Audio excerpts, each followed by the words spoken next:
There are those that say he did it because Trump is going to turn this state around. He's going to turn this country around. He's going to make America great again. I'm not sure why that would be the reason, but, you know, that's what he said. Yeah, I don't see it, but nothing surprises me nowadays. I mean, Trump does seem to have a lot of support in New York City. If you just, you know, out and about, you'll see a good bit of Trump paraphernalia. And like they love to protest, like when something happens to Trump, they'll be right there waving their Trump flag right in front of Trump Towers. I actually drove in with somebody in front of me who had a Trump flag. I had to look at that Trump flag the whole time. But I was just curious, the percentage of people that are Democrats compared to the percentage of Republicans in New York. Do we know? I thought it was like 60-40, something like that. Yeah, New York's always been a New York and Jersey, right? Blue state.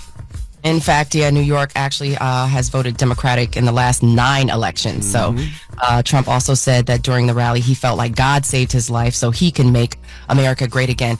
Also important to note, New York officials said earlier reports about explosives being found near the site where that rally was. Those reports are false. So again, keeping in mind, you know, trying to keep things safe around New York. And speaking of New York, elsewhere in New York, Brooklyn to be exact, police body cam video is expected to be released in a matter of days following a subway shooting that left 3 people injured, one gravely. New York NYPD Chief of Patrol John Schell, he says 37-year-old Darrell Mickles was threatening them with a knife, and they only shot at him after their tasers failed to stop him. But some are saying that he was shot because he evaded paying his fare. Let's hear more from Schell, who describes the incident briefly. Involving a person in mental distress, involving a person armed with a deadly weapon, involving an oncoming occupied train.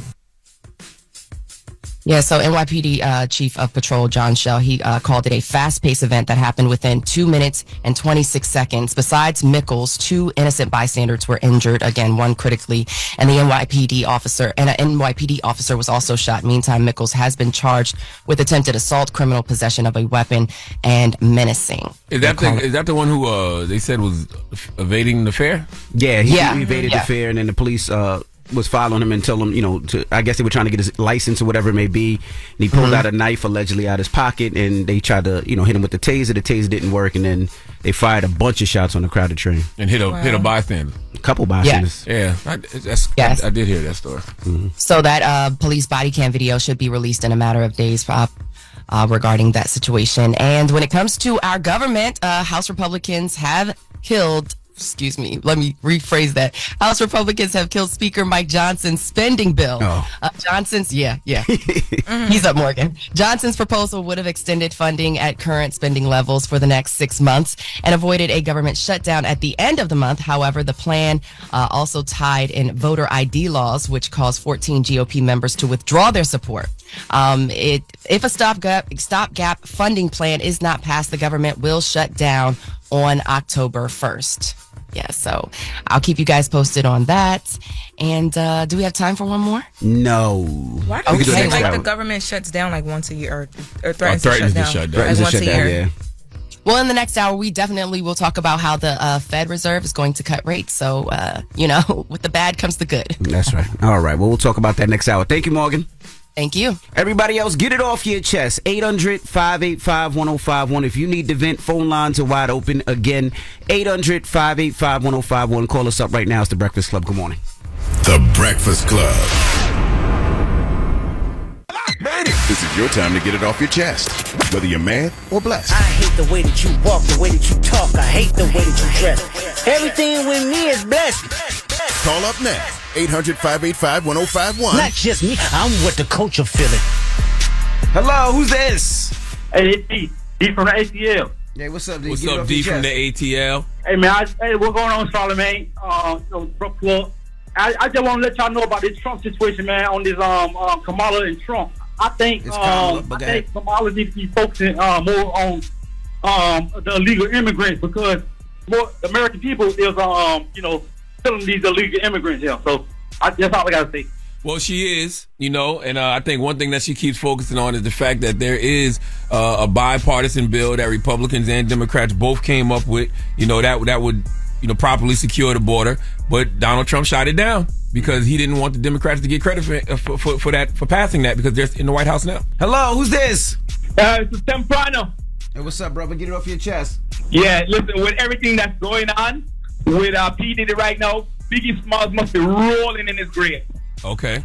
Look, I hope that he really isn't guilty of all of this stuff they're talking about when it comes to sex trafficking and he was found with guns and the whole Cassie video, but still, as far as sex trafficking, like carrying women from one state to the other, I really hope he really didn't do it. Hey, we are ridiculous. I'm not gonna say we. Some people are so ridiculous. Why you say that? Because just listen to what he said just now. He goes, I understand, the Cassie thing and the guns and then, but still, like, as if that isn't huge. Right.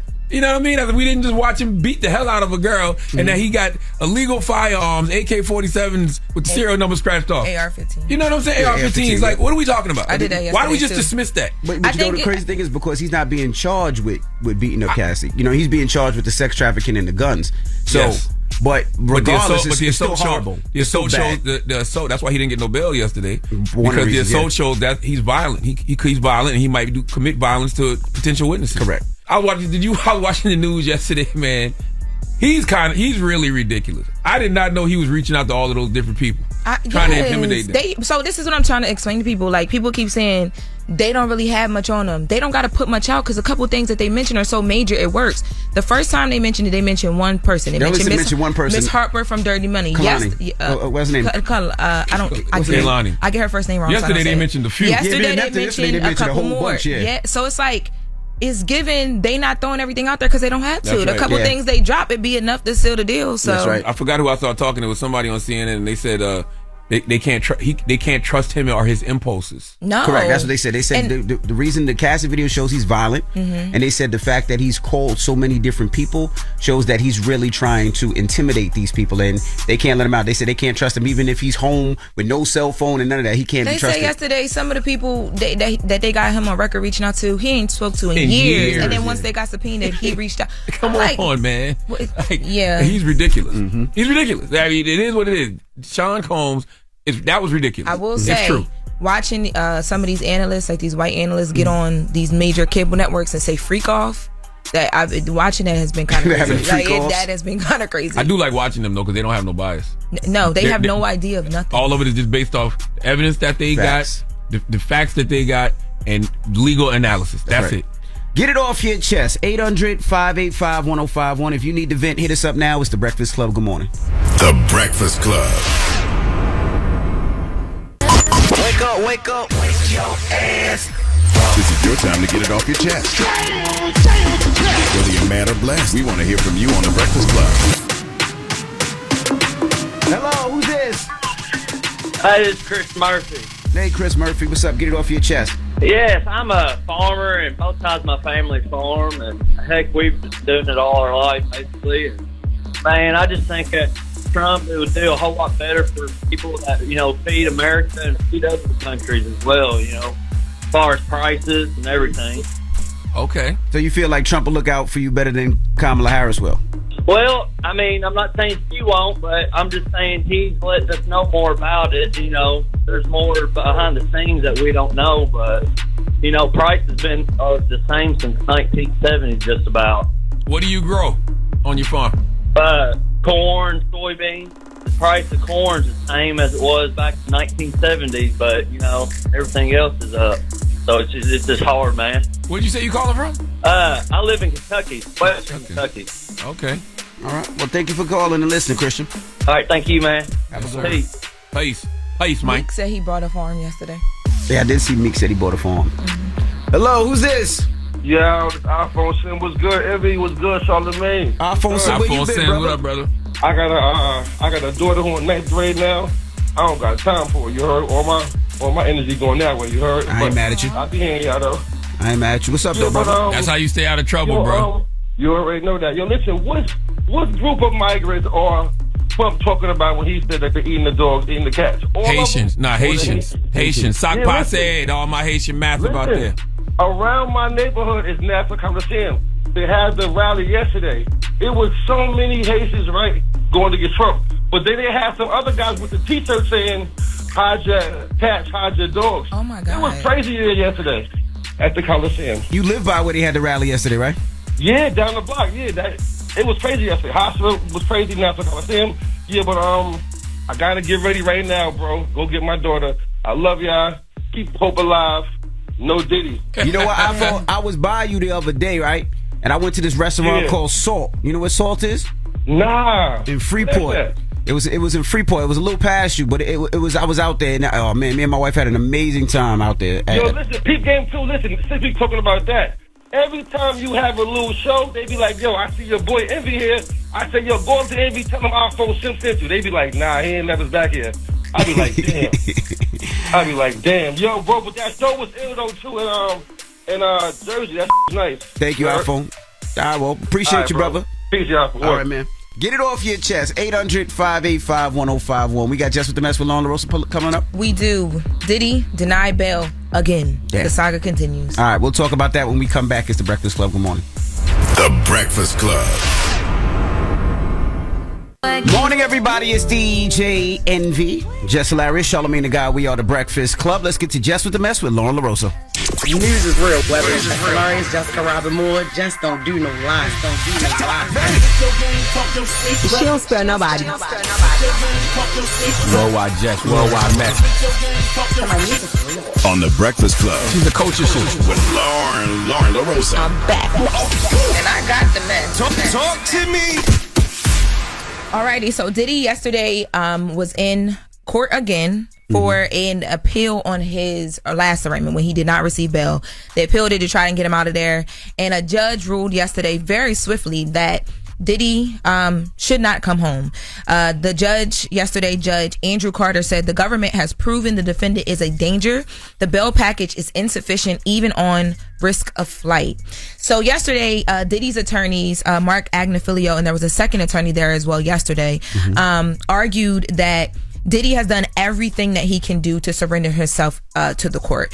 They argued that because Diddy for several months now has been reporting to prosecutors where he is, the fact that he moved to New York, the fact that he is trying to sell his plane and all of this different stuff, that he isn't a risk, he isn't in danger. The judge was so not here for it, was not buying it whatsoever. In the bail package, originally, remember he offered the $50 million of the homes and all that stuff. In addition to that, yesterday, they refiled documents, Diddy's team, saying that they would monitor Diddy. The security company would basically monitor him. And new security company. New security company would monitor like logs of who he's talking to, who's coming into his home. He would have no women coming into his home. But what about the guys? I don't know. You know what's funny? I thought about that yesterday too. The indictment said women and others. Okay? Well, they said that Diddy will restrict female visitors specifically, with the exceptions of family members or the mother of his children. They also said that in general, that he would limit the visitors. So when it comes to the guys, he would limit anybody outside of women to family, property caretakers, and friends who are not co-conspirators in the federal indictment, which at this point, I don't even understand how he knows who may be a co-conspirator because so many people have been around him forever, but they didn't get into that specifically. And then they even got to the point in the arraignment yesterday because Diddy's team at this point was just throwing daggers out there trying to... They started to sound ridiculous. Yeah, it was going downhill. They started talking about he was in the church and the judge cut them off at that point. But they mentioned that they would monitor him for 24 hours with surveillance. Surveillance cameras. And that's the problem now. Y'all been monitoring everybody with surveillance and nobody knew. No cell phones, no Wi-Fi. No cell phones, no internet. I don't believe that. When they start saying stuff like that, I just don't believe that. How you not gonna have a cell phone and no internet? I didn't believe it, but when I say the judge, and I was just watching live tweets from a reporter in the court, you couldn't even hear it, but I felt the judge's energy. The judge pissed. Was not with none of it. Was so over it. Sounds so stupid. He had to pick up his kids because he was like, all right, is that you got more? Is there more? Literally. Yeah, so the prosecutors basically laid out their case again, but they went more into detail about reasons why they are saying that Diddy is dangerous to this case and dangerous to others.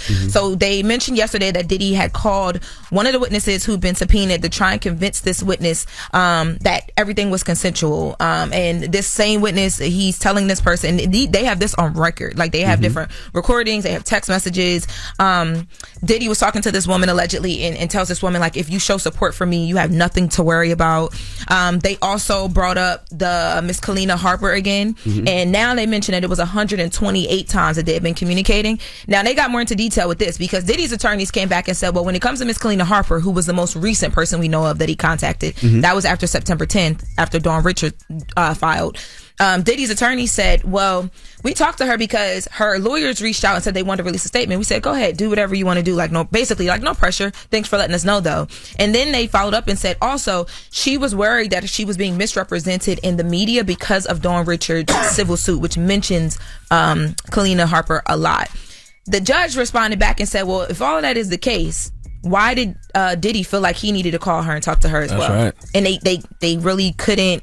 All they kept saying was, well, she felt like her reputation in media, you know what I mean, was being tarnished. And you will not receive bail if they know you have reached out to multiple witnesses after they were subpoenaed. Not to mention one of the potential star witnesses, Cassie. Yes. There's a video of you beating her ass. Yep. Come on. And they also, the prosecutors gave like a timeline of other witnesses. They said as far as back as 2023, he had been reaching out to witnesses who had been subpoenaed, and they're able to track it according to the prosecutors allegedly on a timeline where there were some people that were subpoenaed that Diddy hadn't spoken to in years, but after they were subpoenaed, he directly reached out to them. And sometimes it was through intermediate parties, like not directly from his phones. And he was actually telling people, like, I'm not supposed to be talking to you. Don't text me. So he knew what he was doing was not right. Now on Cassie, the video came up. The judge asked about the video. The judge said, listen, you're saying all this stuff like this man isn't dangerous, like I can just let him out and this case won't be interrupted at all, but what about that video?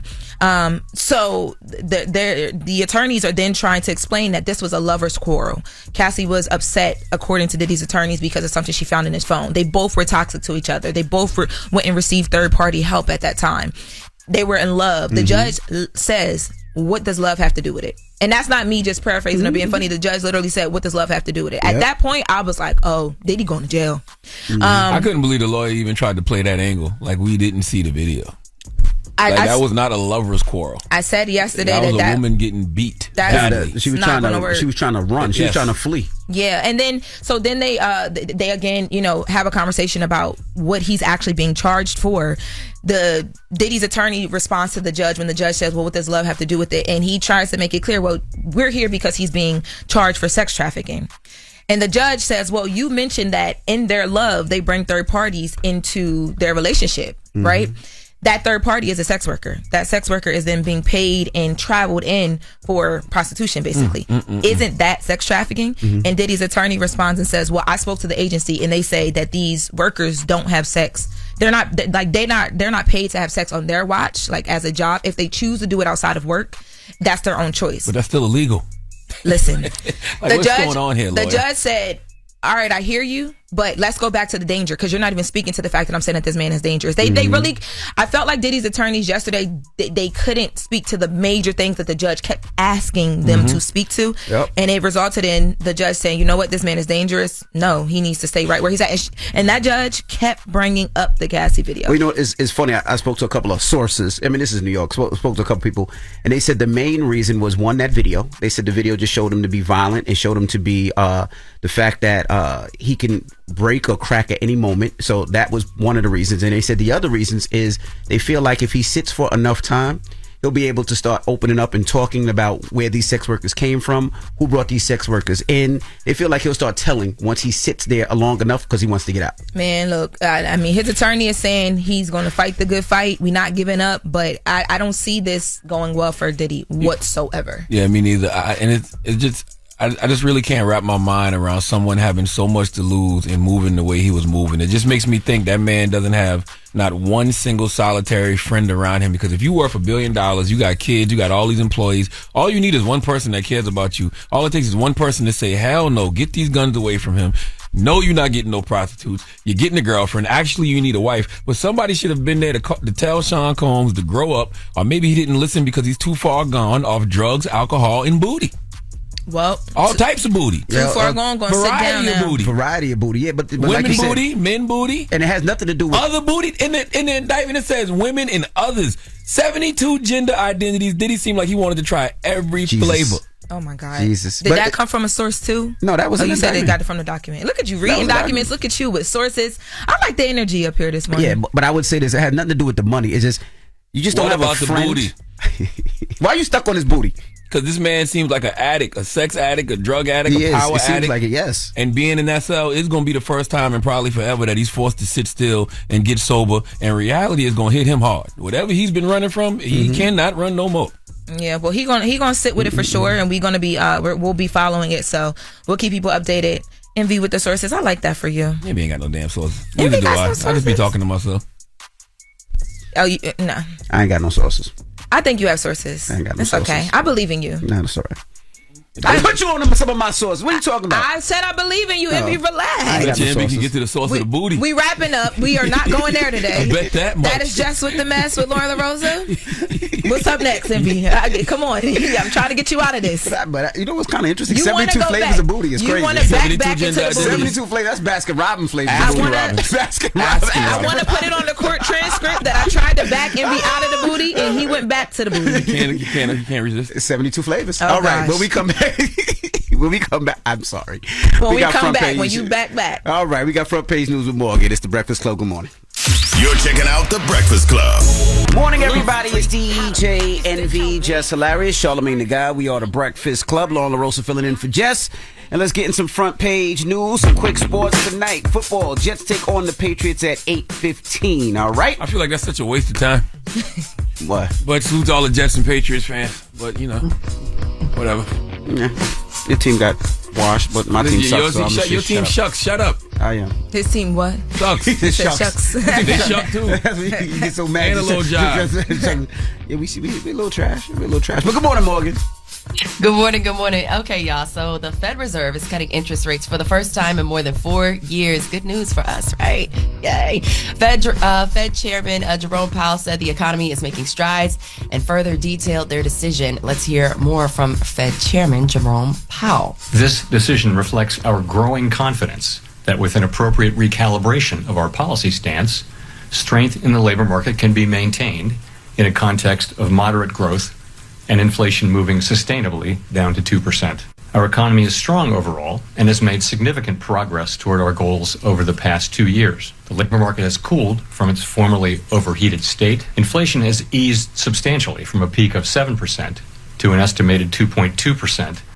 Our patient approach over the past year has paid dividends.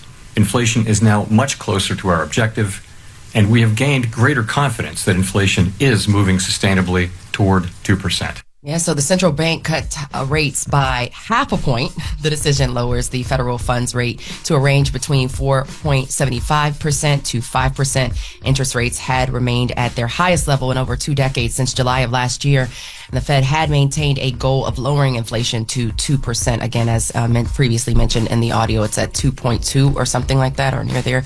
August saw the 12-month inflation rate fall to 2.5%, its lowest since February of 2021. Now, investors say the Federal Reserve interest rate cut has added significance to the presidential election, with that just being weeks away. Historically, it's the closest the central bank has come to enacting and easing a cycle just before an election in nearly half a century. A brand new rate cutting phase tied this close to November 5th hasn't happened since 1976 and 1984, the elections then. So yeah, very interesting to see that the rate has been cut. And that's great because it'll help people with purchasing homes, and that'll help people with borrowing money for cars or home improvements or anything that they need, any type of lending. So the interest rates will be a lot lower, which will help you when it comes to pay these things back. So that's a great thing. Yeah. Absolutely. As Charlamagne says, all the things that matter to the people. Speaking of things that matter to the people, Vice President Kamala Harris, she will speak on abortion rights in Georgia this week. Now, Harris will host the event on Friday to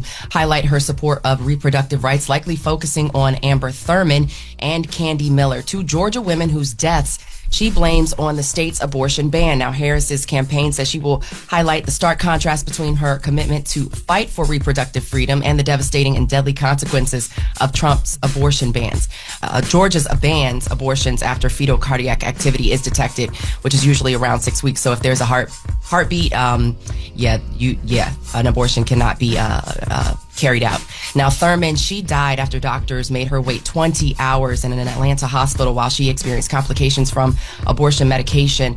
Miller also experienced complications from abortion medication, and her family says she too was scared to seek medical help because of the Georgia's state abortion laws. Now, Thurman's death was ruled preventable by the state, a committee of 10 doctors. And during the NABJ session that Kamala Harris sat down with them for, she said this young mother should still be alive, raising her son, because the woman had another son, and pursuing her dreams of attending nursing school. She went on to say, this is exactly what we feared when Roe was struck down. In more than 20 states, Trump abortion bans are preventing doctors from providing basic medical care. Yeah, so it's really sad to see what's happening as of that now. Meanwhile, California Governor Gavin Newsom, he's weighing in on Trump Politicking Podcast. He spoke on the Politicking Podcast when he said the debate between Trump and VP Harris was terrible, adding he almost had a word with Trump regarding the state of California. Let's hear from Newsom. It was terrible. You can't look at it objectively and not make that conclusion. Did you and Trump have any words? No, I didn't. I want to have some words with him today after he's trashing California. He was here in California at his golf course right on the coast, the Pacific Ocean behind him. Couldn't be more beautiful, saying it's the worst state in the world, trashing everything about California. Yeah, so he didn't like that. Newsom said it was obvious that Trump lost the debate. But after it was over, he watched the former president tell reporters and associates that he won. He didn't like that. What was that? When he said it was terrible, what does he mean? Trump's performance? That's what they was asking him about? Yeah. Oh, okay. His performance was terrible. And for my last story, the Biden administration has announced, ladies, if you shop at Shein, Temu, listen up. This one's for you. The Biden administration is announcing new regulations to curb the significant increased abuse of the de minimis shipping exemption by Chinese e-commerce giants. The White House says Chinese retail giants like Shein or Shein, however you pronounce it, Temu and Alibaba have all abused the de minimis shipping exemption, which allows shipments of $800 or less to enter the U.S. duty-free, flooding the market with low-cost items while evading tariffs. Now, the volume of these types of shipments entering the U.S. has skyrocketed from 140 million per year a decade ago to over 1 billion today. So the administration plans to introduce new rules to close the loophole, like enhanced data collection for the shipments requiring detailed information, a 10-digit classification number, and the identity of the filer. So I'm not sure how that's really going to impact those shippings that you get, the all of those things. But I'm just saying, be on the lookout for it. I think that's crazy, because I think a lot of people use Temu and Shein and Alibaba to furnish their homes, to buy their wardrobes, because it's so much cheaper. They can't afford it here. So now you're taking that discount away from people for what? And it was disrespectful to just say ladies as if we don't shop at Temu. I shop at Temu as a man. What you begin from Temu? I bought ladies like 3 and pair of gentlemen, cargo anybody pants from shopping I at didn't even know Temu had Alibaba, Shein. Temu has basically furniture. Their prices are way too low. Their furniture gets pushed to you all the time. I just asked somebody yesterday, because I wanted to go and get one of the bathroom organizers, like, have you ever ordered from here? And they were like, well, it's just like Shein, so you might as well just do it. Well, the prices are too low, and the government always in somebody's business.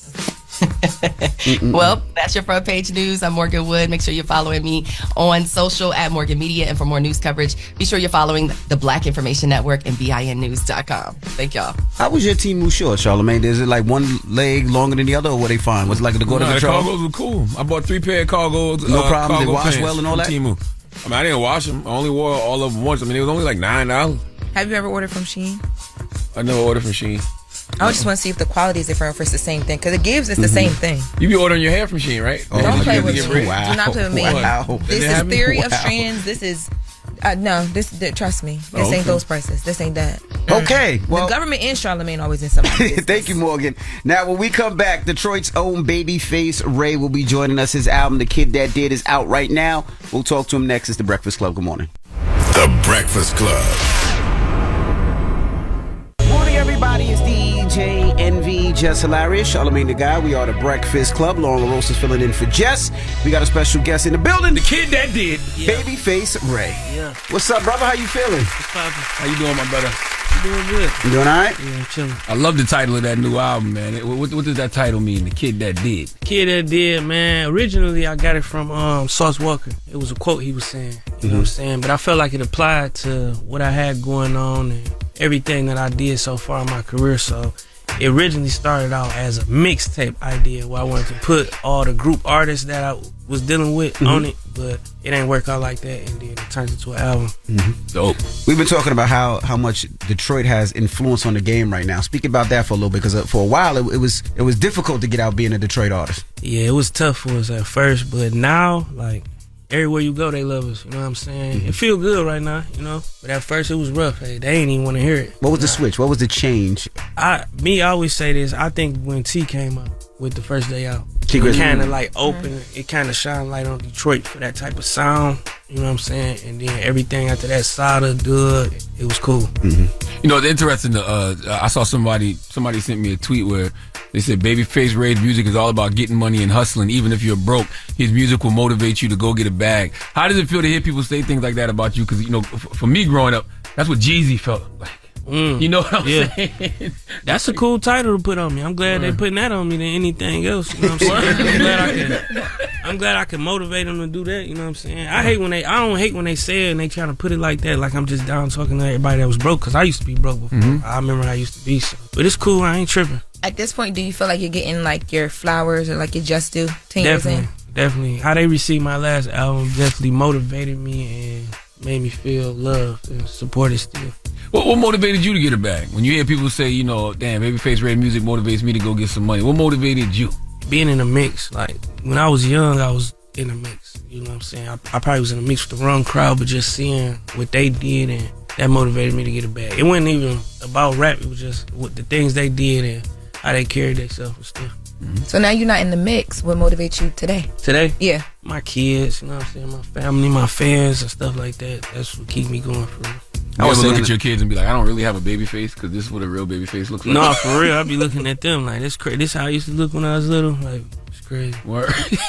I love seeing, you know, Sada Baby was up here, and I love the fact that Detroit is coming together a lot more than before. Yeah. You know, there was just so many beefs on so many different sides of Detroit, but it feels like that's been squashed. What do you think the reason that has been? I think it's more of everybody understanding that we got business to handle. You know what I'm saying? We ain't got to be like each other or hang around each other, but all the bullshit that's in the mix, we ain't got to, you know what I'm saying? Like, you get in the bag, whatever, go do your thing. You know what I'm saying? Y'all in the same clubs, y'all doing concerts, yeah, y'all like doing shows. it ain't no big deal.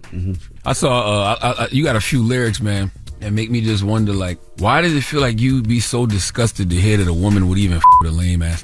Like, you put a lot of emphasis on that. You got one line, you say, we ain't got no business even speaking if you lames. You ain't got no business even thinking you can with face. Yeah. Another line, you say, seen a so-called baddie lame, it left me traumatized. Yeah. Another line, you say, almost cried when I seen my ex, her new broken, it's sad to see. Yeah. Dang, that's crazy. I don't know, man. You know, when you dealing with somebody, you put your, you know, your love and your care into them, and you deal with them, and then you see somebody that you feel is lame that's dealing with the same thing that you cared about, it can mess you up a little bit. So why is it that he can say that and you big him up, but when a girl says the same thing, we get downplayed? Why do you think that is? Because he loves to drag me for being like, certain things I don't want to deal with. That's crazy. I don't know what you're talking about. Oh, he does it daily. I can send you clips. Women is doing that a lot now. Like, y'all got high expectations of men. You feel me?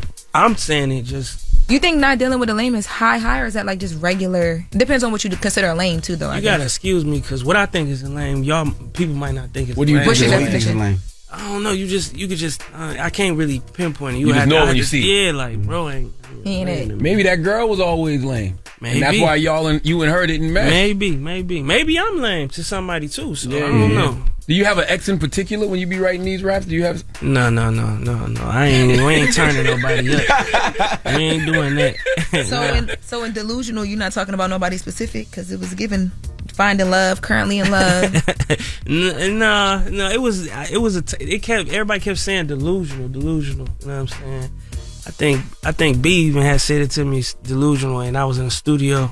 Delusional about what? It's the summertime. It's a Delulu summer. You ain't heard? Yeah, Delulu. Yeah, it's been that type of everybody summer. just kept saying, like, you delusional or anything, so it was just something going on. You ever told a girl that? You delusional. Man, Babyface, that's my boyfriend. That girl delusional. I never say that. No, you gotta... They trying to get you set up right now. No, I'm really just asking, because this game ain't new to me. I guess you're using me, but for you, I'm delusional. You perfect, you beautiful. I got some bruises too. It sounds like you spitting right there. I ain't gonna lie. In a relationship, you have to be somewhat delusional about your partner, you know what I'm saying? Somewhat, I feel, you know what I'm saying? If you ain't delusional about that person, then it ain't really gonna work out. If you not all the way strung out on me, like to the full, like it ain't gonna work out. So you have can't to be be stupid though. Like for example, if you dealing with a girl, sometimes who's it just get a like straight that. up, or she dealing with you, and she know you got a bunch of girls, she can't be delusional, but like you the only one. Hey man, listen, man. Sometimes you gotta say you the only one there. Good kid. What'd you say? Never mind. Nothing. What you say? Lauren's single, and she's been looking for a man for a while always now. put So my we business call in her the streets. delusional a lot. I'm not delusional. I just think that I agree with you that at some point you do have to kind of like. Sometimes you have to just kind of go with the flow. And if you figure out at the end of it that it's not working and it's not right, it's whatever. But you are a bit delusional as you're flowing because you want to F around and find out a bit. But I was going to say sometimes as a woman, you have to not fully tell the truth a bit because you got to ease a guy into being. You have to ease a guy into being able to take what you're saying to them without it being an ego trip. This is crazy. As a man, you believe that? Men do small lies with women sometimes. So what lies do you do? They do a lot of lies. Lying La Rosa, that's what we call it. They do a lot of lies. Yeah, I'm not saying it in like I'm lying about who I'm with or I'm cheating. I mean, like, because he was basically trying to get you to say you be telling people they the only one and they not. You do that? I did not say whoa. No. That's what he was trying to get you to say. Babyface, just take a step back. Let him go. Babyface, let him go. That's why you wasn't about to answer that question. Yeah, I ain't. Yeah, I felt it. Let's move on from it. Yeah. Well, anyway. No, but I ain't that type of guy, bro. I ain't that type of guy.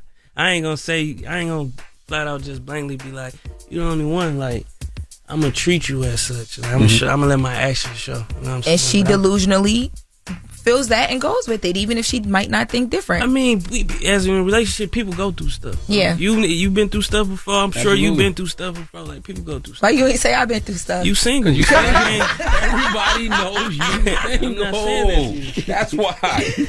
All right, we got more with Babyface Ray when we come back. Don't move. It's the Breakfast Club. Good morning. Good morning, everybody. It's DJ Envy, Jess Hilarious, Charlamagne the Guy. We are the Breakfast Club. Lauren LaRosa filling in for Jess.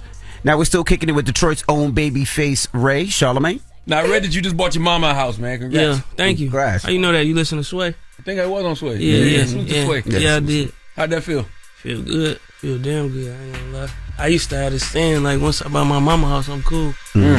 You know what I'm saying? But we gonna keep going and keep reaching higher. You know what I'm saying? When did you know you had got to that point where you were able to do it? Like, did you sit with your financial advisor? You was like, yeah, I can go buy my mama house now. I synced the money. Like, hold on. In my mind, I'm doing the right thing. Is like, as soon as I get X amount of dollars, I'm buying mama house. Right. So once I got to that, I'm buying mama house. It was that simple. Did you surprise her? Did she know what kind of house she was getting? Or?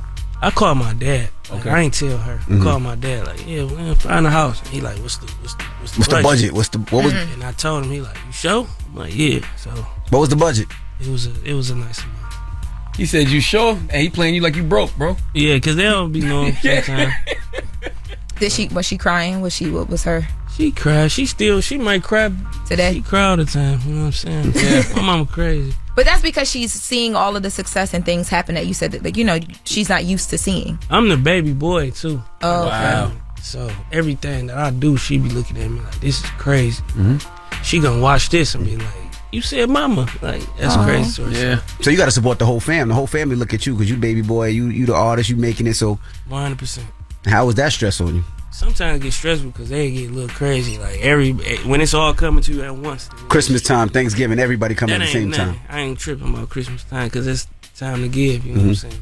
But when they see you do stuff like buy your mama a house, now those requests get a little crazy. Let me borrow $10,000 till Friday, man. Man, hey, nah, for real. But how do you deal with stuff like that though? I saw an interview where you said, I can't have your problems on me right now. I'm trying to lock in and focus. That don't mean I don't love you or nothing. It's just I'm on a mission right now. So how do you create that barrier of like, it's not that I don't love you, but not right now? I need to get better at communicating because when I get in that mode where I feel like you wearing me down, I just cut off all communication. And I don't be meaning nothing by it, but I be so focused on what I'm trying to do, I feel like you throwing me off. You know what I'm saying? So, How many siblings you have? I got 3. Salute to you too, man. You partnered your Wavy Gang label with Empire. Yeah. What did that mean for you? It means a lot. I don't know too many people that got their own record label, for real, you know what I'm saying? So for me to have one, it feel good, you know what I'm saying? Is there more that you want to do, like, in your city just outside of music, like community-wise? I know that you just did, like, the New Balance shoes for the Boys and Girls Club. Like, what else are you looking to do, like, building out-wise? I ain't gonna lie, we've been in talks with trying to get a school. Oh, wow. Dope. What ages? What grades? They was saying more like high school because we working with a football team now. So I think it'd be cool for us to get a school and build it up and have it under my umbrella and get something going like that. But it's a lot I want to do. However I can help, I'm gonna try to help. Dope. What do you want people to take away from this album? The growth, man. Just see me growing musically. You know, like, I want people to know that I'm still growing with it. You know what I'm saying? I'm not just trying to put it out. Sometimes artists in the music business now, today, they look at it as a cash grab. You know what I'm saying? So I want to keep trying to move musically, you know? Last time you was up here, you were talking about the importance of a good team and a good manager. Yeah. Did you work that all out and find your good team and make sure your people around you? Yeah, you see my team behind me. Big B behind them. When we handling a business, I keep my team with me for sure. You know what I'm saying? They keep me focused, you know? They don't let me slack, even when I want to be lazy or just do what I want to do and feel like something is not important, they stay on me. Now, also, last time you here, we was talking about acting. Yeah. And you want to get in the acting game. How has that been? Because Detroit is the biggest place for Tubi, so. Tubi lit right now. It is. I ain't gonna lie. I've been smartly trying to do my thing. Y'all gotta go check it out. I got a video called Money on My Mind where I kind of like did a little acting. Then my trailer for my album, we did a little acting. So it's slowly getting to the point where I'm gonna try to act a little bit. How did you connect with Rich Paul for the World Is Yours? Rich Paul, let me say this right. It's my guy who do clothes by the name of Jack Rip. You know what I'm saying? He connected me with Rich Paul. You know, he called me one day like, you mess with Rich? And I'm like, yeah. So I got Rich number, we FaceTime and we just was talking. He wasn't even talking about no sports and nothing else. He was talking about music, how he enjoyed it, and we ended up linking in California and doing the song. Oh, he liked your music? Yeah. Okay. He was telling me how he was listening to a song, one specific song during his book release. Which one was it? Congratulations with Lil Yachty, DJ Esco did it. Gotcha. Yeah. What other conversations did y'all have? You know, Rich he's a wealth of knowledge. Yeah. See, everybody say that, but we just be kicking it about music. Like, he be just trying to keep me on game about excelling in music. He'll send me a beat. You might sound fire on this. And attack it like this. And, you know what I'm saying? He helped me out with my foundation thing back on home. But other than that, we talk about music. Dope. That's lit. What about the legacy record with Doughboy Clay? You said build a legacy before you get to the tomb. Yeah. Like, what kind of legacy do you intend to leave in Detroit? One of the Motown joints. Like how everybody know about Motown just being a staple. I want people to remember Babyface Ray Wavy again like that. You know what I'm saying? Positive, good music, stuff like that. The title of that song, I don't know why the title of that song just made my like heart drop a little bit. Legacy? No, what was it? Something about the tune? Was that a? That was a line. The line, Yeah. That line before you get to the just tomb. threw me completely off. Like I think with me, when artists have songs like that, I guess you do have to think about legacy as you're building. But I don't know. I just don't. It's just a weird feeling to think about. I didn't put it in a negative way. I know what you mean, like Yeah. the power of the tongue and what you're saying and stuff. Like, I ain't put it in a negative way. I'm just being honest about life.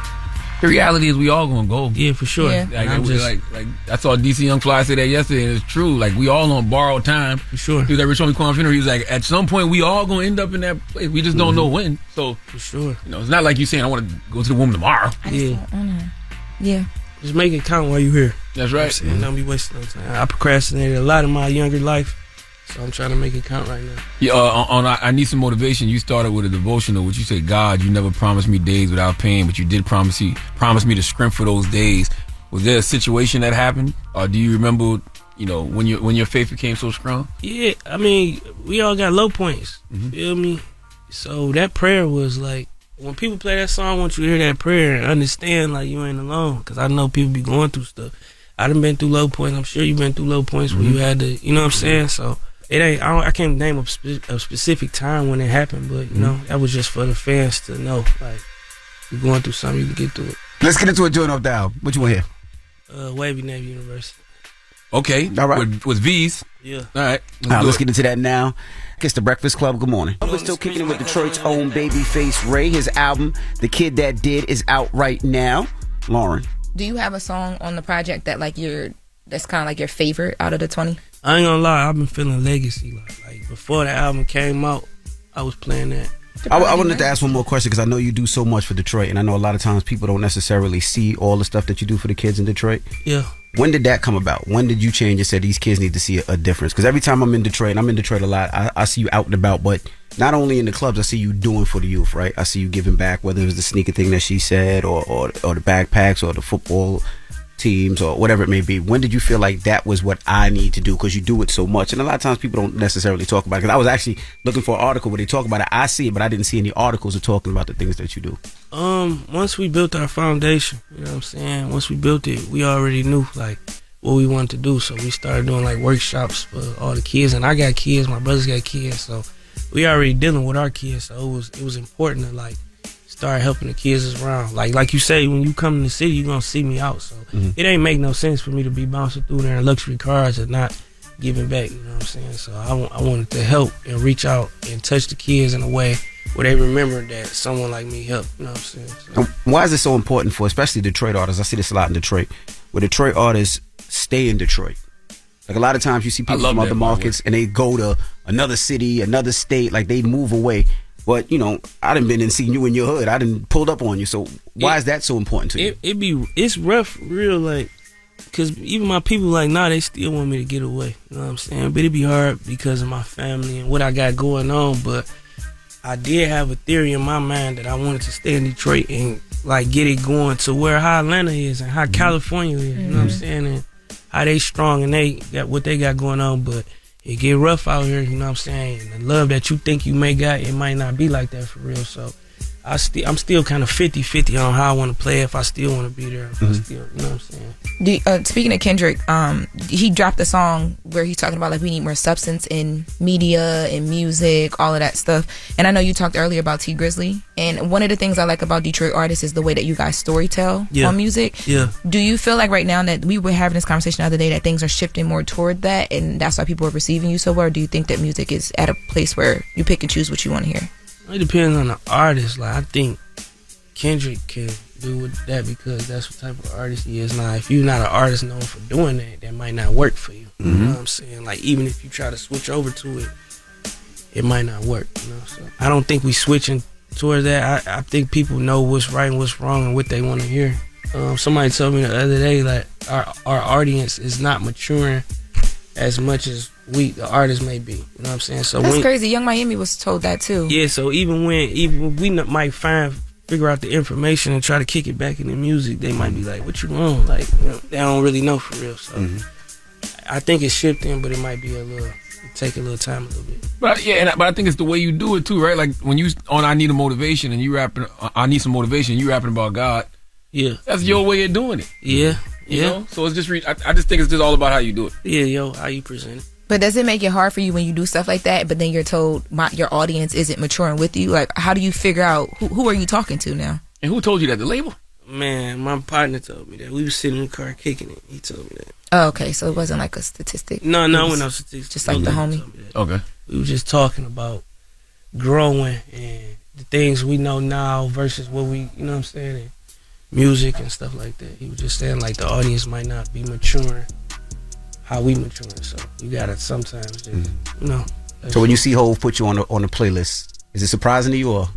I thought it was like some PR paid. Like I'm like, ain't no way Hov put me on no playlist. But when Hov tapped in, you don't think you listening? Yeah, for sure. I know now. You know what I'm saying? So now that I know, it's like that's lit because we listen to Hov. So to be accepted by Hov and guys like Future accepting us, like that's a big thing because that's all we used to listen to. So. Got you. Ain't no way I feel underrated. Hov tapped in. There you go. Kudo them tapped in. So he didn't reach out after that. No conversation after. No. We was just talking about that. I went to the game, was floor seats, and he was across, and they was texting my phone like, "Walk up on Hov." I'm like, you can't just walk up on Hov, bro. He would have. He hit me with the. He hit me with. I accepted that. Like, yeah, I take that. Don't be too after cool that to go was the talk to the entryway OGs. But I'm gonna say it on record. Don't be too that was cool. the entryway. I did attempt. Nah, what about that? What about I did attempt? And the security guards was like, I ain't want to tell y'all I got blazed. Oh, you see, you ain't saying that. Yeah, I got blazed. How close did you get? It was like I was over here and I'm telling security like, Hove know me. It's Babyface Ray. It's Babyface Ray over here, and I watched him tell him, and Hove blaze me, but it's cool. Damn. It's cool. I don't believe. What game was it? Man, KD, we really was going on behalf of KD. We was meeting KD. I think they was. I don't know who they was playing, but I know this was when KD was there.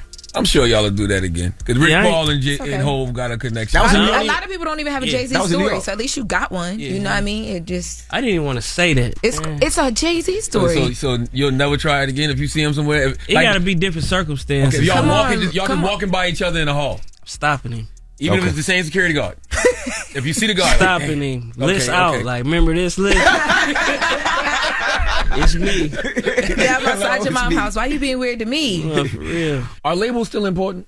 Labels? Yes. What you mean? Are they just important for artists nowadays? I don't know, because you trying to go in the direction of being an independent artist and stuff like that. Whatever suits you. Mm-hmm. If you got the drive to do everything on your own, then do everything on your own. We not knocking you. Go get that money.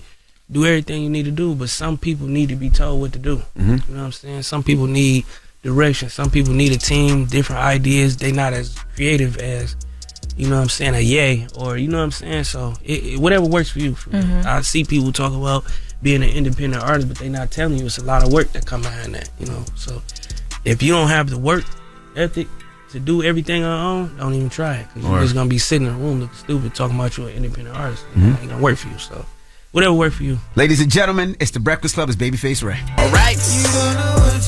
Salute to Babyface Ray. His album, The Kid That Did, is out right now. Shout out to Detroit. What up, Doe? Mm-hmm. Everybody else, we are the Breakfast Club. Let's get to Jess With The Mess with Lauren LaRosa. News is real, whether it's Jess Hilarious, Jess Moore, just don't do no lies, She don't spare nobody. Worldwide Jess, worldwide Mack. On the Breakfast Club. She's the coach assistant. With Lauren LaRosa. I'm back. And I got the mess. Talk to me. Now, with Diddy being denied that bail in the appeal yesterday, with Diddy being denied the bail in the appeal yesterday, he will be still housed. Like, he's going to be sitting down for some time. And there have been some people reacting to this. There are a bunch of celebrities online right now who are expressing things all over the place. So one of them is Boosie. So Boosie tweeted 2 very long tweets. He said, I feel Diddy is in jail for basically doing what every other famous entertainer has done. Flew bitches out for threesomes. He's just freakier. We actually go call women prostitutes who fly in willingly to be with their partners for sex. If that's the case, if you've been flued out, had sex, you should be labeled a prostitute. If that's the case, that's 80% of the women reading this. And trafficking. Hell nah. You're a celebrity. You gotta fly the P word in. I can say that? No. Okay, you gotta fly the P word in. How else you got to get the P word? You're never in one place. When I saw that video, I was pissed at... Okay, wait, Boosie. When I saw that video, I was pissed off at the nigga, but he really got a problem. But facing life in prison for doing basically what so many other entertainers have done, hashtag I disagree. I'm starting to feel like this sex trafficking charge for flying bitches out and for threesomes will be a tool they use to take down hip-hop artists and celebrities. Just think about it. Who flying the yeah-yeahs in to turn up? Who also in a different city and gotta fly the P word to them? Who ain't tripping and go give they sex partner a little change? Think about it. Oh, he's saying hip-hop artists are the only people that do that. So this is a targeted attack, and it's starting with Diddy. Think about this. It's real. If you fly a chicken, y'all turn up, you give her a little change so she's straight when she get home, that's sex trafficking.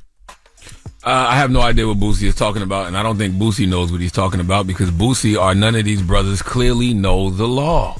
That's all I'm getting from any of these these statements that they're making. I want to read I was going to ask, what is the definition of sex trafficking? You know I'm there. Thank you. And I want to read a definition. One more thing. Also, if you know about these other entertainers doing this, then guess what? You're now making yourself a witness to crimes. Yeah, but okay, what's the definition of sex trafficking? Because when people think sex trafficking, most people, I think minors, thinking state to state, but that's not the only definition. Right. So sex trafficking, the definition is the action or practice of illegally transporting people from one country or area to another for the purpose of sexual exploitation. A deeper definition is the act of using force, fraud, or coercion to compel someone to participate in commercial sex acts, usually in exchange for something of value.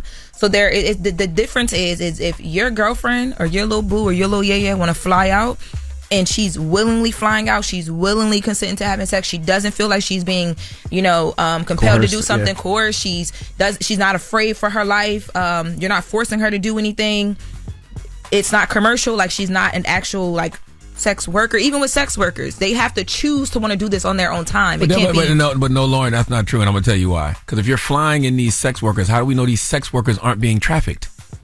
What do you mean? No, I'm getting it. If you're flying in sex workers, how do you know these sex workers aren't being trafficked by somebody? Like they don't have a quote unquote pimp or somebody above them that's getting profit off of it. Basically, because that's what came up in court yesterday with Diddy, where the judge was like, well, isn't that, you're telling me that a third party who is a sex worker flew across state lines or wherever to be with Diddy and the girl at the time, they're talking about Cassie, allegedly. That's trafficking. And what they tried to define was that the attorney was like, well, I spoke to the agency that is basically over this sex worker and they weren't paid for sex. Do you get what I'm saying? Well, and I'm sure the judge was like, who's going to say that they were paid for sex? Listen, who's going to say that, you know what I mean? Yeah, it can get really sticky, but basically, if it's a personal choice and a person doesn't feel all of these things, like basically being put into a corner, like there's consequence, all of that, but one wrong misstep, you may be sex trafficking and you might not. People need to really understand the definition of it and understand what we're looking at. So it's sex trafficking if somebody flies somebody out and then gives them change after. That's not sex trafficking, correct? Because that's what Boosie basically was saying. Well, according to these two definitions, no, because you would have your intent behind giving them money or whatever the exchange is would have to be exploitation, to force someone to do something, to coerce them or to compel them to do something. Like, if someone's willing to do something and they do it, and then whatever, I think the exchange of money and the malice behind the exchange of money matter. I'm not an attorney, y'all. I just can read and comprehend, but that's what I'm understanding from this. Yeah, this isn't you meeting a woman somewhere or DMing her online, and then y'all form a consensual relationship and you fly her out to spend some time with you. That's not this. Right. These brothers clearly don't know the law and they need to learn the law. It doesn't matter what you think is normal or even what you have normalized if it's illegal. Right. Like, it's just that simple. Well, I wanted to talk about how Diddy's going to be housed now. I know that we had some info that we had received from a source close, so I wanted to talk about kind of like how his situation would be set up. You got it. I sent it to you. Didn't I send it to you? No. Oh, I gotta find it. I thought I sent it to you. Well, basically, it's going to be protective custody, if I remember correctly, right? Yeah. And that's just because of who he is, but also how high profile the case is. Yeah, they said that in jail it might be like a badge of honor to hurt or do something to Diddy, or even to touch Diddy. It would be like a badge of honor. So they're gonna have him in solitary confinement where he's away from everybody else. Protective custody, that's what they call it. They said that he's going to be in a cell by himself and he'll have a bathroom in there, and that was pretty much it. They believe that they probably might scare some inmates. This is all alleged, according to a source. Yeah, according to a source. But that's typical though, normally when a high profile person comes into a prison whatsoever. So, but don't act like people might not be scared of him. Okay, let's move on. You're right. Let us move on Baby now. oil all over the place. So yesterday, the nominations for the BET Hip Hop Awards came out. Can we get some claps? Oh, I was saying nobody else wants to clap. I don't run the board. I'm listening.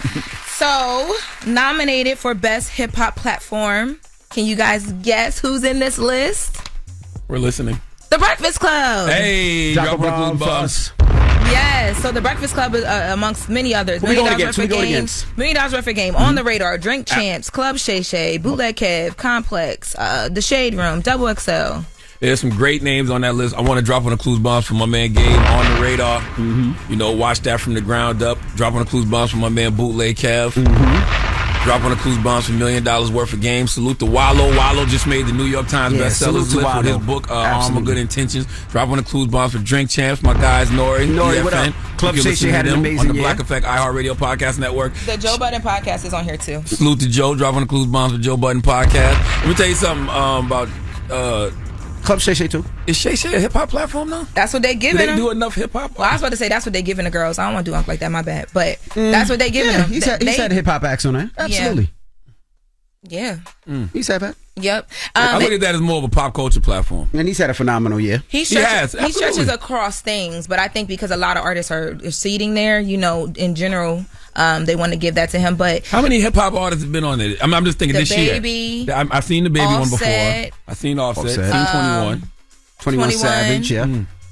Who else? I guess to be honest with you, most of these platforms I wouldn't say just strictly center on hip hop, except for On the Radar. On the Radar. Yeah, I think everybody's trying to branch out, but you know what? I think that you guys have done up here for so many years. Credit to y'all is a big part of that reason why you guys gave. Like, there's a lot of voices in hip hop media now that see that you don't just have to just do hip hop. Do hip hop because hip hop is in so much. Our culture is in so much. And in wrapping this up, I did want to mention the category of hip hop artist of the year got the people in a frenzy because in this category, I'm not going to list everybody. I'm just going to list certain names. They have Drake, Future, Kendrick Lamar.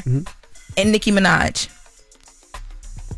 And what, best hip hop artist of the year or something like that? People are like, y'all it's Kendrick. It's not even so close. shady. But that's what it should be, though. These have been the biggest acts in hip hop this year. That's right. Drake and Kendrick definitely should be there. Future for what he's done. Nicki Minaj, of course. Future put out 2 albums this year. And then Nicki had a phenomenal year. That's not shady. And then in lyrics, because after that, lyricist of the year and wrap up, they have Kendrick Lamar, Lil Wayne, Kendrick. Nicki Minaj. Drake should be in that one too. But I think it's in Drake. So Drake is in this one too. Yeah. It's like, the whole Super Bowl conversation and Not Like Us conversation. But that's what this year has been about, though. It has been. And like Charlamagne said, I think Kendrick wins all that this year. We're going to look forward to those awards and see. Hopefully, I hope those people show up. Like, it'll be good to see them there. But they probably won't. Yeah, probably not. Alrighty, y'all. That's the mess for this hour. All right. Charlamagne! Yes. Who you giving that donkey to? Man, 4 after the hour. First of all, don't talk to me like you're a booty warrior. Okay? I didn't say who you giving that oily donkey. I said who you giving that donkey to. I didn't say oily donkey. There's a new booty warrior on the block, y'all. Okay? What's his name? No, booty warrior is insane. Sarah Huckabee Sanders needs to come to the front of the congregation. We'd like to have a word with her, please. All right. We'll get to that next. It's The Breakfast Club. Good morning. You're checking out The Breakfast Club. Some donkey today is just sold himself. I've been watching Charlamagne. I was ready for it. I never heard of a donkey the other day. What is it? I'm a donkey. Say it again, Charlamagne. I'm a donkey. Yes, you are a donkey. I'll show you how to act a donkey. Everything that Charlamagne is saying is true. Donkey of the day for Thursday, September 19th goes to Arkansas Governor Sarah Huckabee Sanders. Now, Governor Sanders was speaking at a rally for former President Donald Trump, and she said that the Vice President, Kamala Harris, lacks humility because she said Kamala lacks something that keeps people humble. What is that thing? What is that thing that the VP lacks that keeps people humble, Governor Sanders? What's the news report, right? What is it? What? I know, but I don't have no. Oh, let's go to the news report. You can walk into a room like this where people cheer when you step onto the stage and you might think for a second that you're kind of special. Then you go home and your kids remind you very quickly you're actually not that big of a deal. My sweet daughter reaches up, pats my shoulder and says, "It's okay, Mommy. One day you can be pretty too." So my kids keep me humble. Unfortunately, Kamala Harris doesn't have anything keeping her humble. Well, that's news to me. Ladies, Lauren, did you know that kids are a permanent reminder of what's important and they keep you humble? And if you don't have any, then you don't know what's important in life and you're not humble? I know what's important in life and I'm very humble. Sarah said you can walk into a room, like this where she was, where people cheer when you step onto the stage, and you might think for a second that you're kind of special. Then you go home and your kids remind you very quickly you're actually not that big of a deal. Interesting, because I think differently. In fact, I don't care about the validation of others. I don't care about the love of others. I appreciate it, but what I actually care about is the love of my family. Okay, I don't care what strangers think of me. I care about what my family thinks of me. So if my family loves their daddy, if my wife loves her husband, I'm on cloud 9. Okay, don't nothing in life gas me up like them. Okay, when you see me showing up as my full self, head held high, commanding respect, it's because of what I represent, and what I represent is my family. So my family makes me feel like I am a big deal. Okay, Sarah, if your family doesn't make you feel like a big deal, it's probably because they don't respect you. Okay, and you make it very easy saying foolish ass self-hating statements like the one you made. Okay, yes, this statement is self-hate because you are a woman. So what you basically did was co-opt misogynistic talking points from the J.D. Vances of the world in an attempt to marginalize women and make them feel less than for not having kids. Can I give you some stats, man? Let me give you some stats, man. I did some research, and by research, I mean Google and ChatGPT. Google told me in 2020, 46.8% of women in America were childless. ChatGPT told me in the most recent data from the U.S. Census Bureau that about 15 to 16% of women aged 40 to 44 are childless. 97.2% of women between the ages of 15 and 19 were childless, the highest by any age group, and I understand that. That makes complete sense. You shouldn't be pregnant between 15 and 19, but 18 years old, you can vote. So I just wonder what a young 18-year-old, 19-year-old woman thinks when they are told they are childless cat ladies and they lack humility and don't know what's important because they don't have kids. Not to mention, a lot of young girls' leader, Taylor Swift, okay? She also called herself a childless cat lady. All right. What will they feel when they hear their leader taking on, saying that, okay, 68.1% of women who didn't graduate from high school were childless, the highest percentage of any education group. 50.6% of women of all other races and race combinations were childless. 48.1% of Asian women were childless, and 47.7% of white women who are non-Hispanic were childless. Childlessness can vary. Okay, it's based on all types of factors: education level, career focus, socioeconomic status. What I am getting at here, okay, I am simply saying, Sarah Huckabee Sanders, okay, young Huck, why are you and the GOP so hell-bent on pissing off one of the largest populations of voters in America? Women, okay? Donald Trump already has a women's voters problem. No. Not the man who takes credit for overturning Roe v. Wade. Not the man who appointed 3 far-right Supreme Court judges who voted to overturn Roe v. Wade. You mean the man who brags about taking away a woman's right to choose is having a problem with women's voters? Not the man who talks like this about women. But what I did is something for 52 years. They've been trying to get Roe v. Wade into the states. And through the genius and heart and strength of 6 Supreme Court justices, we were able to do that. Each individual state is voting. It's the vote of the people now. It's not tied up in the federal government. I did a great service in doing it. It took courage to do it. Well, should the woman be punished for having an abortion? Look, I would say that it's a very serious problem, and it's a problem that we have to decide on.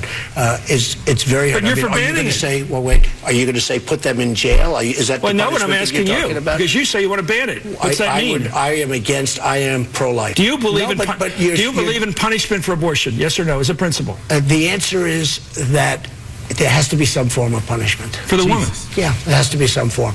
Jesus Christ. Then you got his running mate talking like this. This is J.D. Vance. We're effectively run in this country via the Democrats, via our corporate oligarchs, by a bunch of childless cat ladies who are miserable at their own lives and the choices that they've made, and so they want to make the rest of the country miserable too. If you look at Kamala Harris, Pete Buttigieg, AOC, the entire future of the Democrats is controlled by people without children. Pete has kids. Pete got 2 kids. Yes, he does. Look, man, you're going to need suburban women to win this election. But for some reason, you and your cronies are hell-bent on pissing women off. And then you bring out women like Sarah Huckabee Sanders to further reinforce the women what they already know and believe, and that is you shouldn't be in the White House. And what's ironic about Sarah Huckabee Sanders' statements is she's the one not being humble. When you are humble, you don't think you are better than others. And Sarah thinks she's better than the VP because she has biological kids and the VP doesn't. And staying humble is never thinking that you are better than anyone else. Mm-hmm.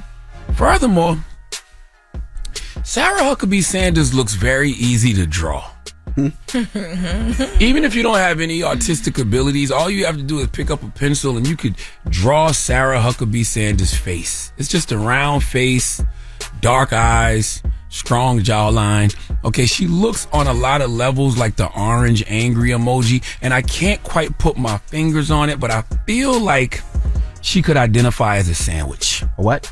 Something about Sarah Huckabee Sanders reminds me of a ham sandwich. Just a plain ham sandwich, no condiments. Ironically, not even mayonnaise. Just one piece of ham on 2 pieces of plain white bread. I can't explain it, but now that I've said it, I bet you can't unsee it. And I just drew it. You just drew it, right? Yep. This is the you can't white tell me. bread. Come you see on how dry now. that bread Show is? the camera. Look, that is definitely Sarah Huckabee Sanders. It took her 6 seconds. It took Lauren LaRosa 6 seconds. I see her. to draw Sarah I Huckabee see Sanders. her. I want her to know I see her. That is her.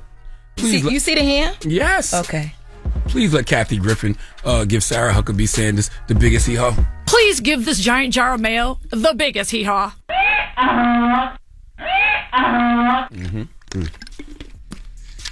I ain't pulled out my artist skills in a minute. You don't even have to have any to draw her. Was that a compliment or was that shade? A little bit of both. Okay. All right. Okay. Is that ham is not Boar's Head, right? Because Boar's Head has a couple of recalls recently. That's good. She needs to be recalled. I think this like government ham. Okay.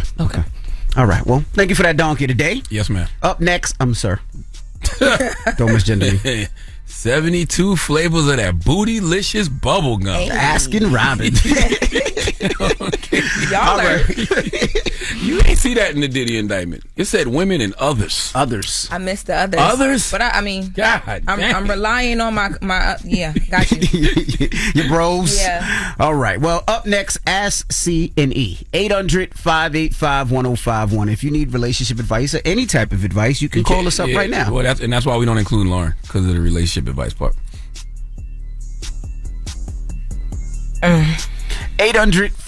800-585-1051. Ask C&E. It's the Breakfast Club. That's crazy. The Breakfast Club. It's that time again. Ask Charlamagne and DJ Envy anything. Pick it up. It's time to ask C&E. Morning, everybody. It's DJ Envy, Jess Hilarious, Charlamagne the Guy. We are the Breakfast Club. Lauren LaRosa is filling in for Jess. And we have Monique on the line. Monique, good morning. Good morning. How you feeling, Monique? I'm good. How are y'all? Good. What's your question? So I've been dating this guy for like 9 months, but he hasn't like made it official. And for me, I feel like that's a long time to like just be dating. He hasn't put a title on with you yet. like no title. Have you expressed that that's what you want with him? Yes, I have. And What does it's he say? he's more like, oh, you know, he was in a relationship in the past for like, I would say like 15 years at least, and that he just wants to take it slow. Have you been to But his I house? feel like that's extremely slow. Have you been to his house before? Have I been to his house before? Yeah, but not like, I haven't gone often. Girl, you've been dating him for 9 months? Y'all really Right, that's what I mean. You might be the side chick. No, you're not. 9 months is not that long. Cut it out, y'all. You don't think that's like, I think that's long, Charlamagne. And you're not in their 9 months house? is a long time, and you haven't been to the house like that. If I'm to the that's point long. where I feel like I want to be with you and I'm dating you for 9 months, your house is basically my house at this point. How old are you?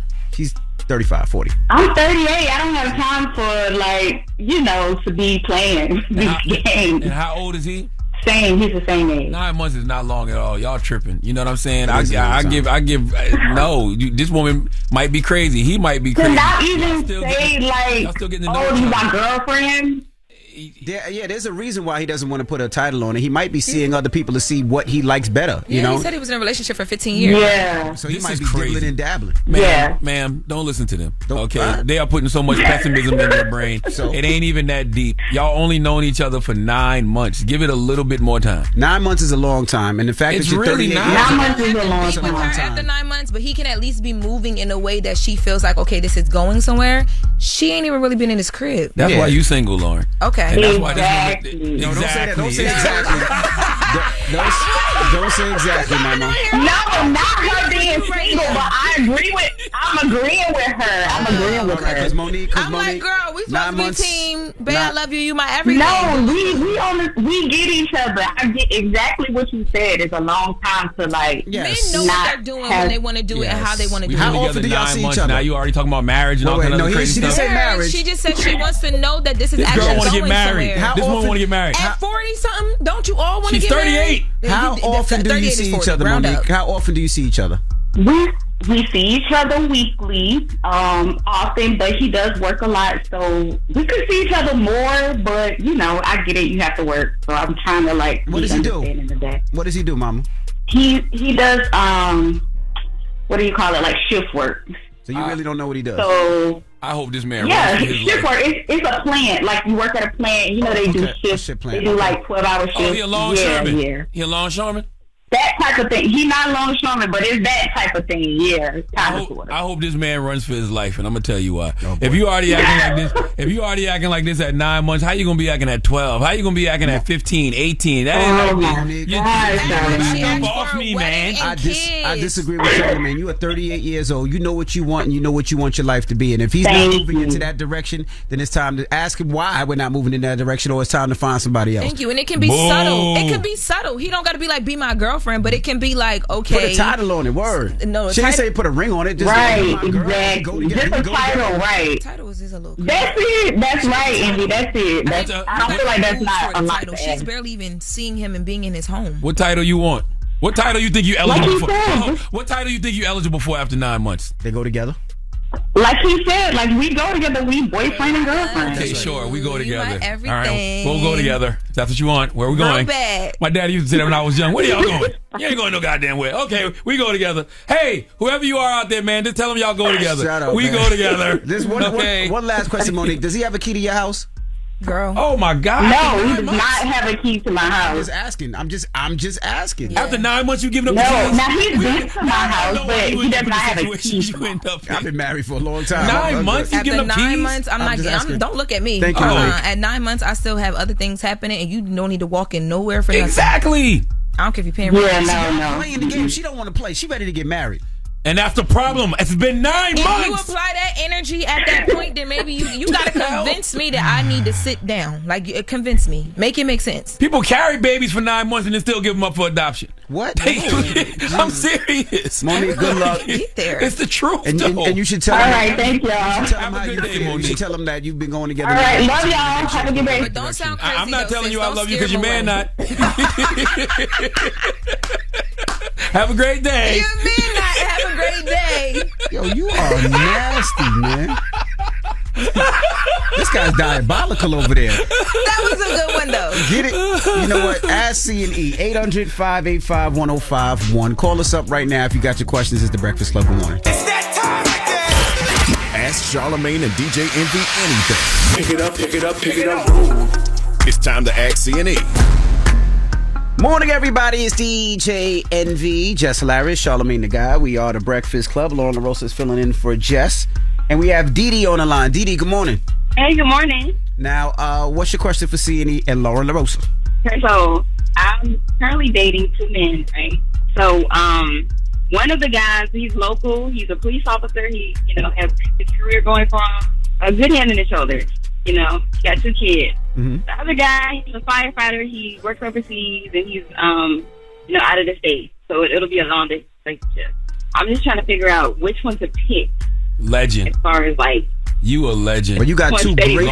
Lauren can't find 1 man, and you got 2. You great are man with a benefits. legend. This other woman that just called up here, she been with her man for 9 months, and she talk about she don't even have a title. You out here with 2 of them. You a legend. You said 1 in-state, 1 out-of-state. 1 in-state, 1 out. Who treats you better? Yeah, 1 in-state, 1 out. Who treats you the best? I feel like they're both really good. So honestly, the firefighter, the one that's out of state, he's ready to settle down, have a relationship. The other one, the police officer, he's not really ready. We're doing well at what we're doing, but he's letting me know that he's not really ready to settle down.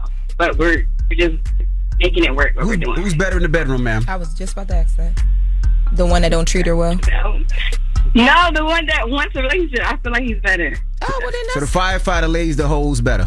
Envy want his IG, man. But it's long distance.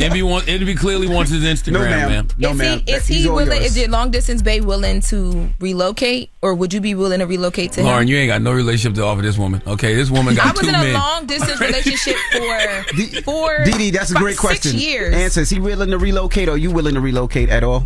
I honestly think I would have to relocate because his job. He has a really great job, And because I live in Virginia, and Virginia is not a place that he would want to settle.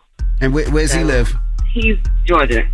Okay. My advice to you, ma'am, is you got to let a legend be a legend. You a legend. Okay, do what you do, boo. You there's nothing nobody up here can tell you. Just flip a coin. All right. Okay. You know what? I'm liking the firefighter a lot better. You said he treats you well. You said he's ready to settle down. Firefighter with a long hose that's better in bed. And he lays the hose in better bed. I'm feeling the firefighter for you, mama. It's no doubt in my mind you on one of them freak off tapes. Yo, shut up. I'm definitely not. I've never been to a gay party. And good luck, It ain't no doubt in my mind, ma'am. Oh, have a good day, ma'am. You know, when I do get a man, I'm not talking about it up here with y'all because y'all gonna ruin our relationship. When you do get a man, you ain't gonna be talking about it up here because you ain't gonna have nothing to talk about because you ain't gonna never have no man. We gonna be probably like 90. You know, my dad called me yesterday. He was like, 90? when I turn on the radio, why do I hear about you and Charlamagne and Dinkleberries? I don't know who bought that up. That wasn't me. Remember somebody y'all yesterday both engaged called in up. that. Don't He act like said we had Dinkleberries. Now you try to back like, away from the freak so off. my dad Both of y'all engaged in those back away from the freak off is activities. crazy. Imagine a bunch of officers coming in with drunk back away from the freak off. Back away from the freak off. But that's what are they telling you to drop? Jesus Christ. Put your hands behind your butt. Your dad be at Thanksgiving judging the hell out of you over some yeah, they stuffing. definitely judge me. Jesus Christ. All right. We got Jess with the Mess with Lauren LaRosa coming up. What we talking about? We do. We're going to talk about YFN Lucci and why people thought that he passed away yesterday. All right. We'll get into that next. It's The Breakfast Club. Good morning. The Breakfast Club. Yo. Hey, yo. What's that? I want to shout out to my guys, man. First of all, it's The Breakfast Club, the world's most dangerous morning show. I want to salute to my guys, All the Smoke, Matt Barnes and Steven Jackson, dropping the clues bombs for them. I just opened up this package, and in the package was their new coffee table book. Dope. That comes out October 8th on my book imprint, Black Privilege Publishing, via Simon & Schuster. If you're a fan of the All the Smoke podcast, it has all of their classic All the Smoke interviews. That is so smart. Yeah, That's in dope. the book. So, Kobe Bryant is in here, Gilbert Arenas, Don Staley. I'm just flipping through it as I'm reading it. Do I know of another media platform that has ever done that like that before? I don't know of one, but I don't quote me on that. That'd be a dope idea for the Breakfast Club too. Yeah. Well, that's dope. I love All the Smoke. You for know what they who was doing really now. good about doing things like that? Who? Virgil Abloh. Really great at doing coffee table books that documented the process of like Off-White, his adventures with IKEA, like different things. I've never seen a hip hop media platform do like that though. Well, they're not hip hop. They're sports. Sports. So this comes out October Cultural 8th platform. Via Black Privilege Publishing, Simon & Schuster, but you can pre-order it now. Salute to my guys, All the Smoke, Matt Barnes and Steven Jackson. Yeah, salute to them. All right. Well, let's get to Jess with the Mess with Lauren LaRosa. News is real, whether it's Jess Hilarious, Jessica Robin Moore, just don't do no lies, She don't spare nobody. Worldwide Jess, Worldwide Mess. On The Breakfast Club. She's the coach of shit. With Lauren LaRosa. I'm back. And I got the mess. Talk to me. Man, we gotta have a conversation about the media landscape that Kendrick was talking about. How we sensationalize things that we shouldn't. We believe things we shouldn't. Yesterday on X, Twitter, whatever you refer to it as, there was YFN Lucci was trending. He was trending for some time because there was a random blog. I don't even remember the blog's name. I'd never heard of it before. It disappeared after this rumor was spread. But the blog posted that YFN Lucci had been killed while in prison. And you guys know with everything that just happened with Is he in prison now? I thought he was on house arrest. I thought he was moved to house arrest. I'm not sure though. YFN Lucci? Yeah, YFN Lucci. He was supposed to be headed home, but it hasn't happened yet. Got you. So with everything that just happened with Rich Homie Quan, people were very quick to believe it because, of course, when things normally sometimes things hit social media first before any websites can confirm it or whatever. People were freaking out. Like fans were freaking out. They were like, "We need confirmation." Whatever. TMZ actually reached out to Drew Finland, who is Lucci's attorney that represented him in his RICO case that landed him in prison, who confirmed that YFN Lucci is okay, he is fine, he is alive, he is well. But it just sucks that people were able to get in an uproar so fast about something that is completely not true. And if you go to click the link that originally started this information, it's not even existent anymore. Yeah, but it's been like this for a decade plus, and I don't see it changing no time soon. Because number one, nobody cares about the truth when the lie is more entertaining. And if you want to believe something, there is something on the internet that will reinforce whatever your belief is. That's true. Period. That's why I try and make sure that my algorithm, even though, I get a little bugetto on my algorithm, I do try and follow people that aren't speaking to the things that I think I already know or things that I want to see or whatever, just so I can kind of have a little balance, because you do get wrapped up in your own world and your own thoughts, especially on Twitter or X. And I'm also realizing it's quicker for people to believe stories that aren't true as opposed to the stories that are true. Like, people will believe something that's false as opposed to something factual. It's just it's just the world we're in. I don't think there's anything you can do to change it at this point. Well, speaking of the world that we're in and change, you guys remember Beyonce was snubbed for the CMA Awards. Country Music Awards that are happening in November. Beyonce was not nominated whatsoever, despite Cowboy Carter being in a historical country music album where she broke records as the first black woman to come in at #1 on the top country albums chart with Cowboy Carter. And this is according to Billboard, right? So remember all of that? So Dolly Parton spoke out, huge country music artist. She's also featured on Beyonce's album. She's worked with Beyonce. She's also given Beyonce the nod to, or gave Beyonce the nod to redo Jolene. So people are a little bit upset at Dolly Parton right now because Dolly Parton sat down with Variety, and in this interview, they asked her about Beyonce being snubbed and what she felt about it. And Dolly Parton said, well, you never know. There's so many wonderful country artists that I guess probably the country music field, they probably thought, well, we can't really leave out some of the ones that spend their whole life doing that. But I didn't even realize that until somebody asked me that question. But it was a wonderful album. She can be very, very proud of. And I think everybody in country music welcomed her and thought that that was good. So I don't think it's a matter of shutting out, like doing that on purpose. I think it was just more of what the country charts and the country artists were doing that do that all the time, not just a specialty album. Bullish. What's wrong with that statement? I think people feel like it's Why? a backhanded compliment because it's like Beyonce for a very long time has said she's not only country music, but country music has been a part of her genre in the music that she does for a very long time. Do me a favor, name 5 other country albums that came out this year. I can't name them Exactly. besides Beyonce. Envy, name 5 other country albums that came Why out. does that matter? But this the fact. But if Because she we came don't in even at- know the genre to but if say she whether came or in- not she should be snubbed. You know how sometimes we watch But if these- she came in at #1, right? If she came in at #1 and her She's record hit Beyonce. #1 on the charts, so, but her record But the was album #1 was on the also charts. good. You listen to Cowboy Carter, right? So but that's the only album I listen to. I didn't listen to no other country But albums not to one compare it. song nominated. Not one song. Not her album at all. Don't know anything else about. So the experts at Billboard who are listening to all these other country music albums and comparing them, and we use them for every other award ceremony and nominations, is based off of they just got it wrong this time with Beyonce. They said her album was and great. it's an innocent wronging. There's not. I don't know. She's not nominated for one award. You know how sometimes you watch these award. award shows, whether they're music award shows or you watch the Oscars, and you be like, man, why such and such movie didn't get nominated? But you ain't seen none of the other movies in the category. You be like, how that win Best Picture of the Year? But you ain't see it. No, you usually see them as nominated. You see them as nominated most of the time. Stop lying. Sometimes I can understand both sides, but my whole thing with this is like I do think that for Dolly Parton to give Beyonce such a major cosign and for Beyonce to have such a historic record-breaking situation with Cowboy Carter, I would have liked to hear Dolly Parton say it deserved to at least be acknowledged in some way at the CMAs because number one, I think her saying it sounds a little complicit to me. That genre hated on her from the door. Her saying that because these people have been doing it, whatever, it's the same thing that happened to Lil Nas X. And no, I didn't know country music at that time either, but his album, they literally pushed certain songs out of the genre because they felt like it wasn't country music. That genre hated on her from the door. They didn't even want to play her on stations. Like that genre hated on her and shut her out from the first time. All of that can be true, but have we heard the other music to really be able to have an intelligent conversation about this? Dolly Parton has. Dolly Parton lives and breathes country music. So I can't just dismiss her statements and say that's BS. Not nominated for one? I haven't heard one category? Name another song. Have you heard any other country music this year, Envy? Shabuzi song. I don't know the name of it, That's but fire. the one that is like the chingy. That's a fire record.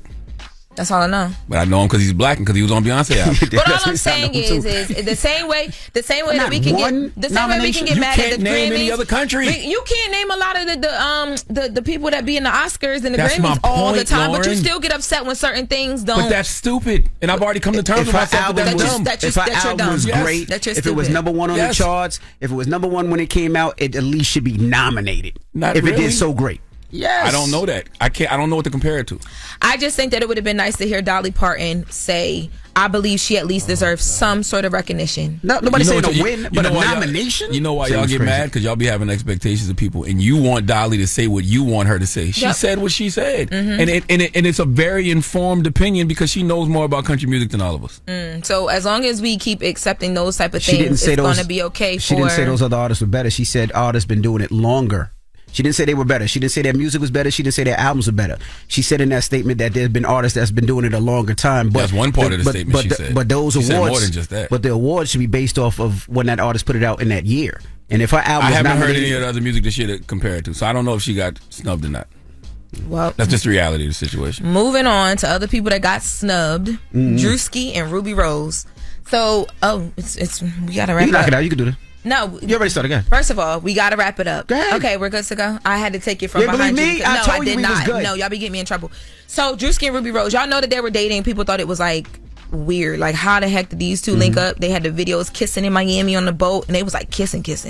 So Ruby Rose recently came out and let people know that she's been celibate for 2 months, and people began to question her time with Drewski. Like, what was that like? Because he came out and said that they weren't together anymore, and he jokingly said she probably spent more money in the relationship than he did, and that caused a lot of uproar.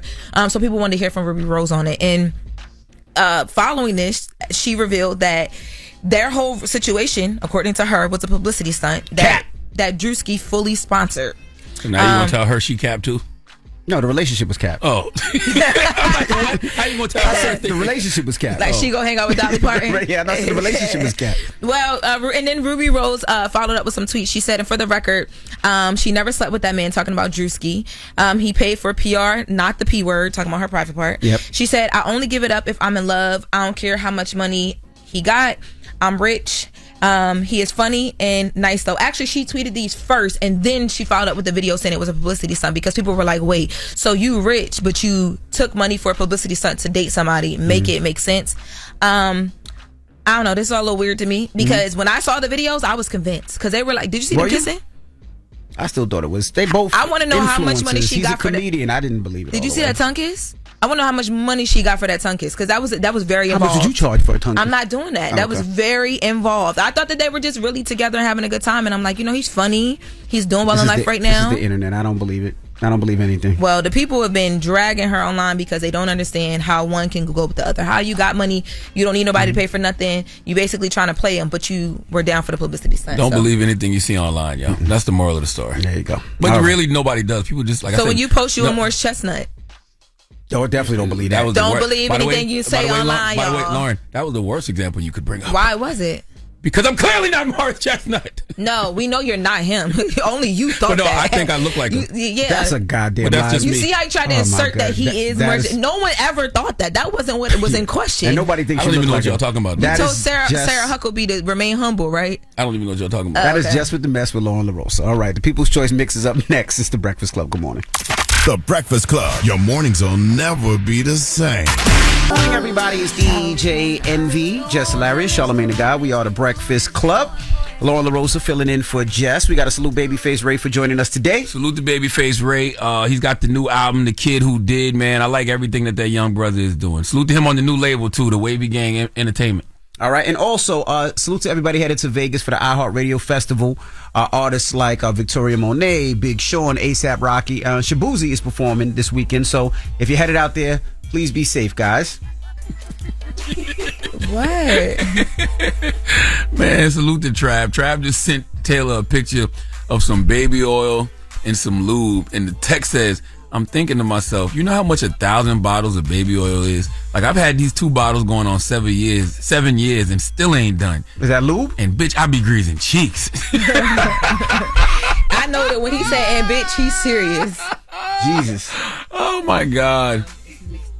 Salute to Trav.